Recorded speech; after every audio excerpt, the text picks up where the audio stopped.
So I have a great honor today, and that's to read a statement by my friend and the great journalist from Luhansk, Faina Savenkova. She's a young journalist who's been reporting on the war between the government of Kiev and the Donbass since 2014, a war which most people in the West know nothing about.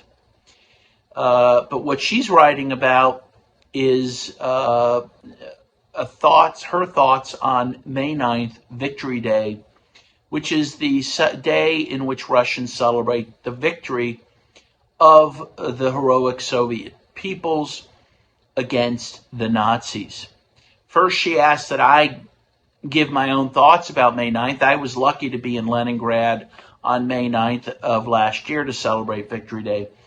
Really, I think Ernest Hemingway said it best.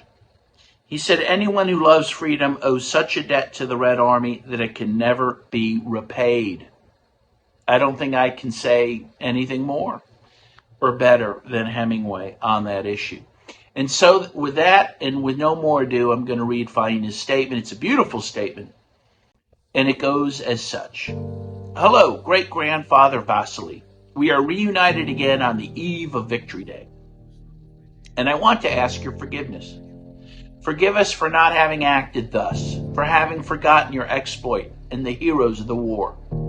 In our eternal disputes, we have lost the essential our history. After all, you defended Moscow, froze in the swamps of Belarus, liberated Prague. And now they say it was in vain, that your victory was an occupation, that Leningrad could have surrendered, that I should have pity on the Nazis, and that the victory parade is, quote, victory worship, unquote. Can I do it? Of course not. Hello, Grandfather Miron. I have been told how you chased Banderites through the forest of Ukraine without thinking of sleep or heat, slowly releasing and progressing. You have seen villages burned by them and children killed. You got rid of this scum without sparing your life, and now their descendants say they are heroes. And I must say, glory to the heroes and disavow you, the Soviet soldier.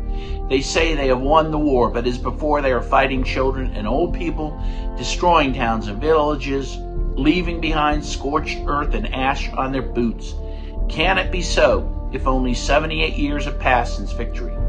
It's possible. Sorry, we could not eliminate them all. Hello, great-grandmother Elsa. I'm sorry, because the yellow star is back in fashion, but this time for Russians. Now they say that a Russian is not a liberator, but a subhuman. How familiar. They said the same about you during the pogroms in Lvov and Kiev. Who gave them the right to decide who was worthy to be called a man and who was not? We did it, by our indifference to our history. Hello, Russian soldier. Forgive us for not being able to preserve our world from war. We became complacent and thought peace was eternal and freedom was given without a fight. It turned out that was not the case. Fascism is all around us. It parades again on our territory, brandishing its flags and chevrons. Azov, Aidar, and Right Sector. He is all around us. He is already there. And that is why you are in the ranks again, as you were in that terrible year of 1941. You are Chechen, Bashkir, Ossetian, Abkhazian, Ukrainian, Buryat, or Belarusian. You are a Russian soldier, whoever you are. You have come to defend those who are weak and helpless. You came to win again and again, and before in the trenches of Stalingrad, today in the steppes of Donbass. This war will be as hard as it was then. Not everyone will stay alive until victory. But fascism will be destroyed and will never raise its head again.